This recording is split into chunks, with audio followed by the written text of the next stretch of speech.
expresar, pues, dándole las gracias a don Ernesto Tone por tan amables palabras de referencia tanto a mi persona como a este acto. Creo que he merecido, creo que las expectativas que se crean con sus palabras son mayores de las que yo puedo de alguna manera cumplir, pero agradezco la gentileza de sus palabras.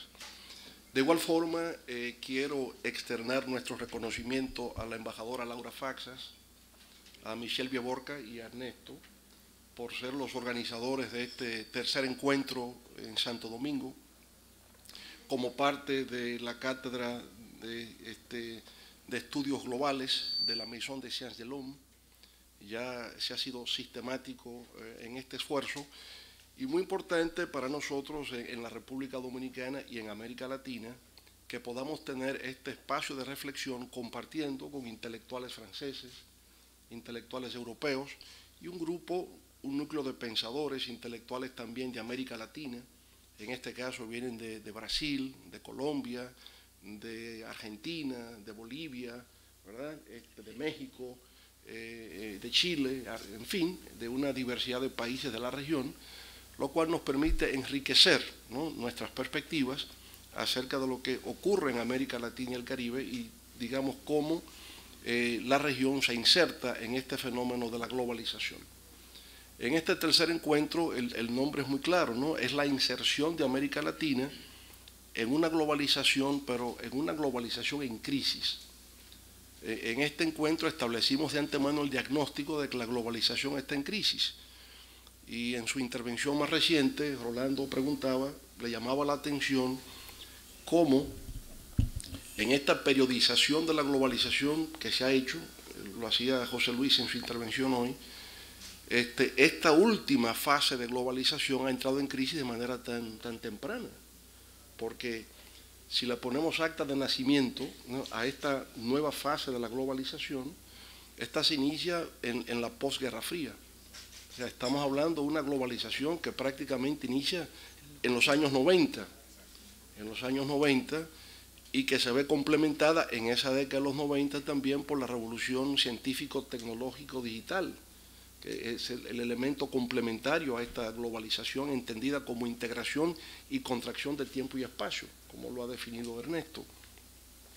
Luego tendríamos problemas de terrorismo global y un cuarto fenómeno que creo que es importante para entender esta crisis de la globalización a la que hizo referencia en algún momento Natanael, que es el impacto de la crisis financiera global convertida en recesión global. Bueno, pues si vemos esto, esta globalización reciente, en los mismos años 90, se vio enfrentada a varias crisis, a la crisis del peso mexicano, o crisis tequila, se vio enfrentada a la crisis de la moneda en Brasil, al real, estuvo el problema de la crisis rusa, la crisis asiática de 1997-98 y quizás hasta antes de tener la globalización tal como la conocemos hoy día, en el 87 se produjo una caída en la Bolsa de Valores de Nueva York, la más profunda desde la Gran Depresión de los años 30. De manera que uno empieza a ver que esta globalización, esta nueva modalidad de la globalización ha estado, si bien es diversa, es una globalización que es económica, que es social, que es cultural, que es comunicacional, que tiene que ver con las migraciones, que es el turismo, que lo es todo, no es menos cierto que hay un elemento que la tipifica, que la caracteriza. Lo dominante ha sido el elemento financiero, es el predominio del sector financiero. Y lo que ha estado en crisis desde el inicio de esta globalización es justamente el sector financiero. Es decir, crisis en los años 90 y la recesión global fruto de esta crisis, la más aguda y profunda, en los últimos 80 años en el sistema capitalista. Frente a la globalización, inmediatamente se presentaron diversas opciones políticas. Hubo grupos de izquierda que se plantearon la antiglobalización. El famoso encuentro de Seattle en el 1999, cuando se efectuaba la primera reunión de la Organización Mundial de Comercio, fue una manifestación antiglobalizadora. Pero entonces muchos se preguntaban si tenía sentido un fenómeno antiglobalización cuando el capitalismo por naturaleza tiende hacia su expansión internacional, siempre. Incluso hay quienes sostienen que la primera ola globalizadora tuvo que ver con el descubrimiento de América, la conquista y colonización de un nuevo mundo, el encuentro entre dos mundos. Fue la ampliación del modelo capitalista desde su cuna europea, ¿no?, hacia una dimensión mucho mayor. Desde ese punto de vista, Cristóbal Colón es una figura icónica de la globalización, si se quiere, ¿no? Pero bueno, se plantea un fenómeno de antiglobalización y luego se corrige por uno de alterglobalización. De lo que se trata no es evitar que la globalización se reproduzca, crezca, se expanda, sino darle un rostro humano, darle un contenido humano, un carácter inclusivo que en principio la globalización no tenía y aún no tiene, porque si algo caracteriza esta nueva etapa de la economía mundial en su fase globalizadora es justamente el incremento o la ampliación de la inequidad social. Es decir, se ha ampliado y se ha ampliado sobre todo en los países desarrollados, más que en los países en desarrollo. El debate en Estados Unidos con el impacto de la crisis financiera es la lucha del 99% contra el 1%, es Occupy Wall Street, ¿verdad?, que significó justamente una lucha contra la inequidad social. Es que hoy día, interesante lo que se dio justamente hoy en Nueva York, ¿no? La representante de Nueva York en el Congreso, en la Cámara de Representantes, manifestó su oposición a que Amazon estableciera unas oficinas en Nueva York y su crítica a las prácticas laborales de Amazon determinaron que ya no tendrán la oficina en Nueva York. Yo creo que es la primera derrota, ¿verdad?, que una empresa transnacional de las dimensiones de Amazon experimenta como consecuencia un cuestionamiento a sus prácticas laborales. Interesante, digamos, como símbolo de que no todos están dispuestos a aplaudir y aceptar la presencia de estas empresas, no importa su magnitud, los empleos que pueda generar, tomando en consideración que hay otros aspectos sociales que la empresa no ha tomado en cuenta. Es el cuestionamiento que hoy día se da a Facebook. ¿Quién podía creer unos años atrás que se podría cuestionar a Facebook? Pues ya se le cuestiona, éticamente se le cuestiona. El uso de la data, el cómo se afecta a la privacidad, o sea, ya empieza a haber una reacción para corregir los excesos o para establecer regulaciones que no han existido hasta ahora.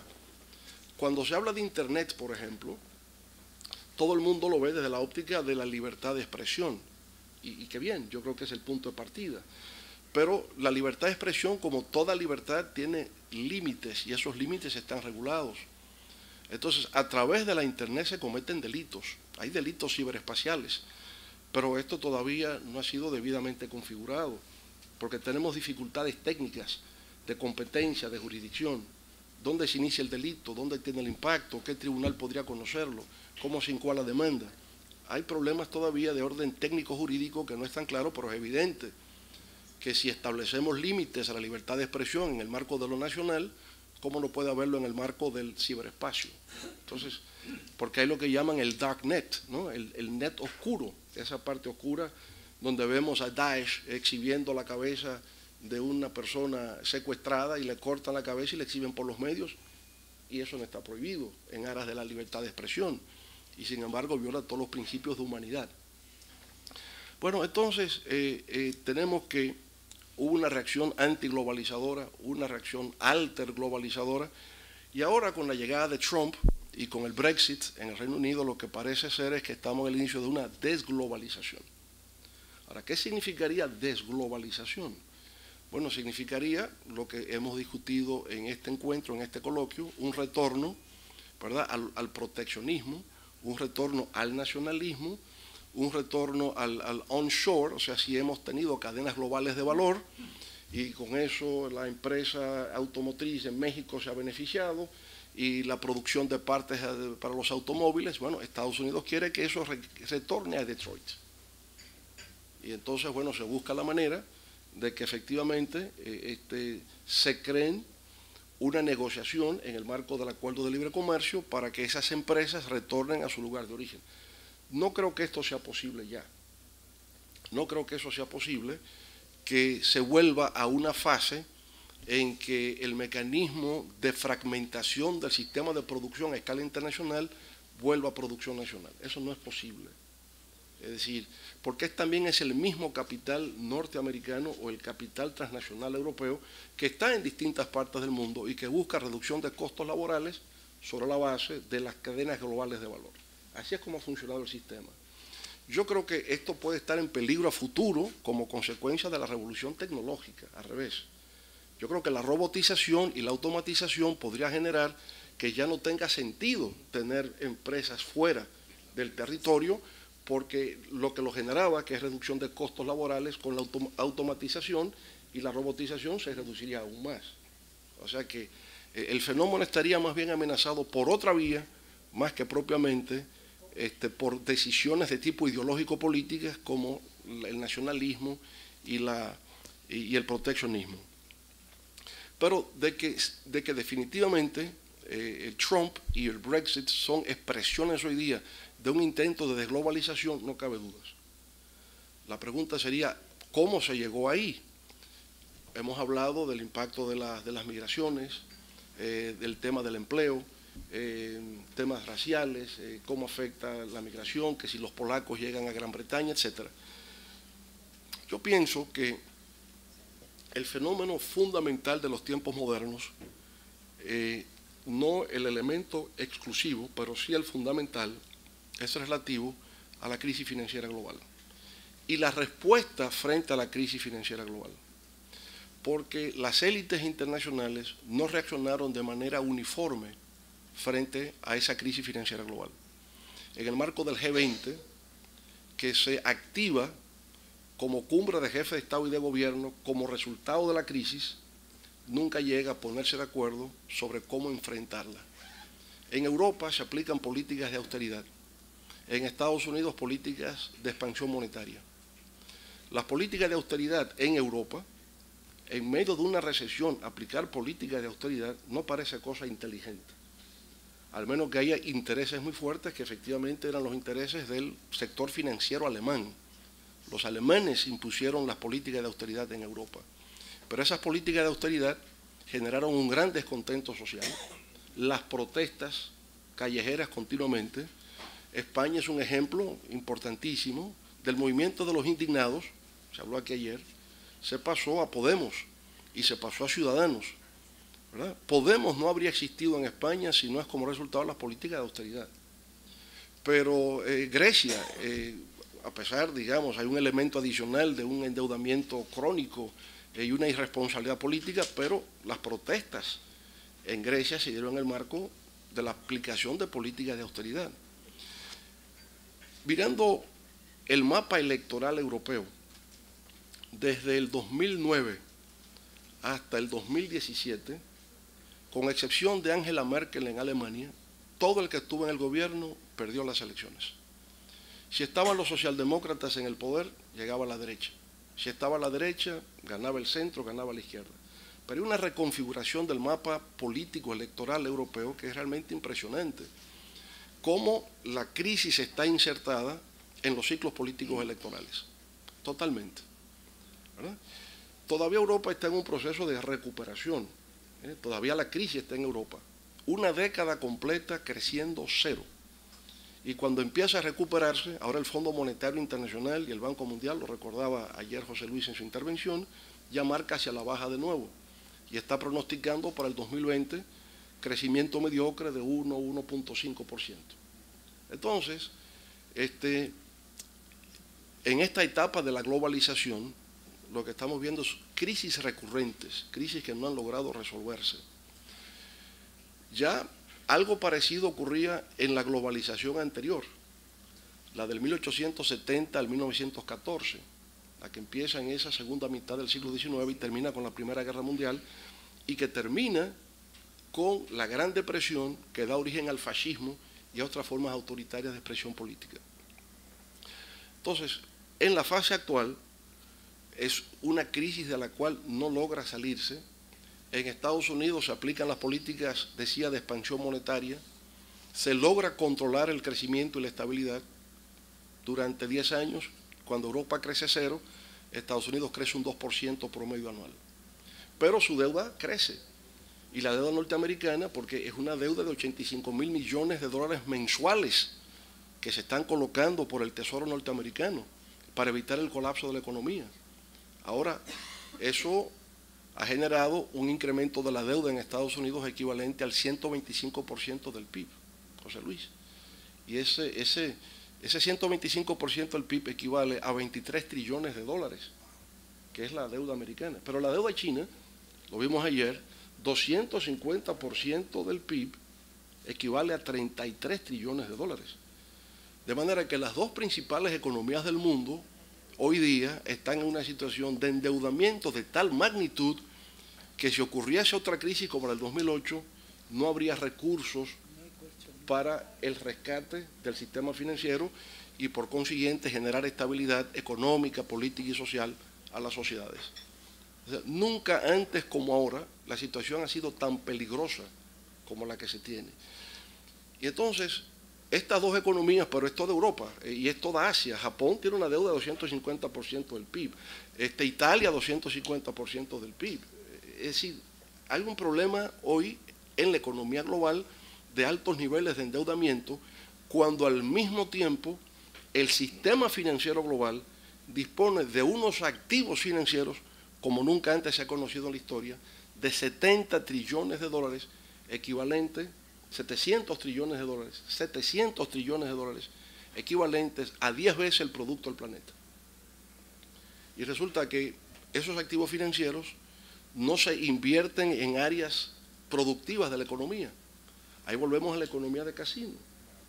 Esos recursos lo que hace es que se invierten en acciones en las bolsas de valores, en el Nasdaq o en un fenómeno que no le hemos prestado suficiente atención para explicar el ciclo virtuoso de la economía latinoamericana del 2013 al 2013, que fue inversión en contratos a futuro de commodities en las bolsas de valores. Eso combinado, ¿verdad?, con el crecimiento extraordinario de la economía china durante ese tiempo.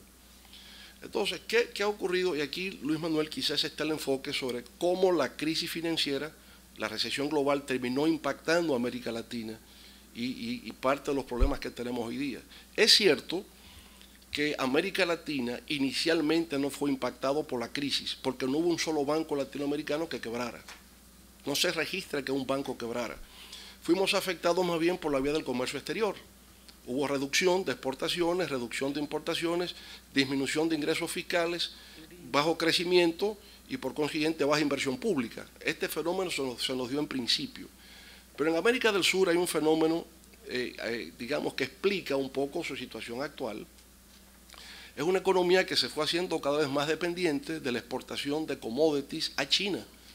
China creciendo a un 12% anual, demandaba cobre, demandaba hierro, gas natural, petróleo, soya, todo lo que América del Sur estaba en capacidad de producir, China lo compraba todo. Ese incremento de la demanda china aumenta precios y se combina con la especulación financiera en las bolsas de valores, precios extraordinarios. ¿Cómo puede explicarse que el petróleo llegase a cotizarse a 147 dólares el barril en el mes de junio del 2008 y en el mes de diciembre, 6 meses después, estaba a 30 dólares el barril? ¿Qué había ocurrido en el mundo para que eso pasase? Que en un día el precio del barril se cotizase a 25 dólares más que el día anterior. Eso no tiene explicación lógica, no es ley de oferta y demanda. Ahí no está la mano invisible, ahí estaban ocurriendo otras cosas. ¿Ah? Bueno, pero fruto de que la política de austeridad genera recesión en Europa, hay menos demanda en Europa de productos chinos. Y en los propios Estados Unidos, una economía creciendo tan solo a un 2%, también se reduce la demanda. Por tanto, la economía china, por esos factores de la economía externa y por factores internos que procura un cambio de modelo para más consumo interno, se desacelera de un 12 a un 6%. ¿Y cuándo empieza esto a ocurrir? A finales del 2013 y a partir del 2014. Y cuando ya en el 2014 esto toma fuerza, usted empieza a ver protestas en Venezuela, protestas en Ecuador, protestas en Argentina, protestas en Brasil. Sergio nos corregirá porque tiene mejor información y más vivencia sobre esto. Pero a uno le resulta hasta pueril cómo empezaron las protestas en Brasil por un alza en las tarifas de los autobuses. Y de repente hay protestas en las calles de Brasil por esto. Y la gente empieza a cuestionar de cómo están construyendo instalaciones deportivas, mega instalaciones deportivas para celebrar las Olimpiadas y para celebrar una copa de fútbol, cuando no hay capacidad para resolver los problemas de las viviendas y el problema de las favelas, tal cosa. Se genera como un descontento social, pero nadie espera que de una protesta por alza en las tarifas del transporte público iba a derivar todo lo que ha ocurrido en Brasil. Eso no estaba en cabeza de nadie. Si bien es cierto que Maduro ganó en el 2013 por la mínima, 1.5%, todavía cuando él gana el petróleo está a $100 el barril. A partir del 2014, el petróleo ha estado promedio $40 el barril. Entonces, el impacto que ha tenido el ciclo de la economía global sobre América Latina, sin duda alguna que empezaron a tener una relación muy directa con el comportamiento político electoral de nuestros países. Es decir, todo el que empezó a tener una disminución en el crecimiento o una situación de estancamiento o, si se quiere, de recesión, perdía las elecciones. O tenía que ir a segunda vuelta. Ecuador estaba creciendo 0% en los últimos 2 años antes de las elecciones. Alianza País le correspondió 2 vueltas para poder ganarlas. No pudo ganarlas fácilmente. Entonces, lo que hemos visto como elemento importante de lo que ha estado ocurriendo en el mundo es que si tradicionalmente había habido una correlación entre nivel de crecimiento económico, satisfacción social y resultados electorales, hoy día eso es más dependiente del ciclo de la economía global, porque la economía global está impactando a nivel de cada país y eso a su vez está generando el clima electoral adecuado o no para que el que esté en el poder triunfe o deje de hacerlo. Eso ha sido diferente en Centroamérica y el Caribe, porque menos influencia de la economía china ha estado más en la esfera de influencia norteamericana. Y el tema de las exportaciones de las zonas francas no han bajado, eso siguió. El desempleo no afectó tanto a nuestros trabajadores y por tanto las remesas continuaron.